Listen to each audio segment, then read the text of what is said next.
Hey everyone, welcome back to the channel. In today's video, I'll be showing you how to find your store ID on Shopify.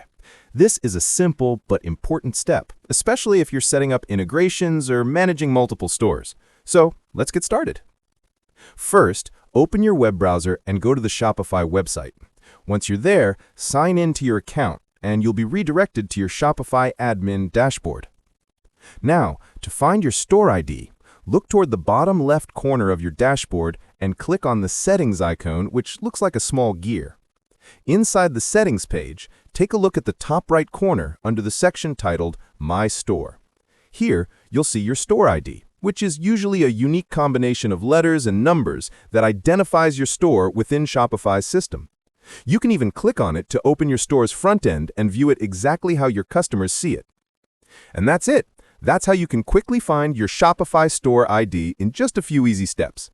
If you found this video helpful, don't forget to like, subscribe, and turn on the notification bell so you never miss out on more Shopify tips and tutorials.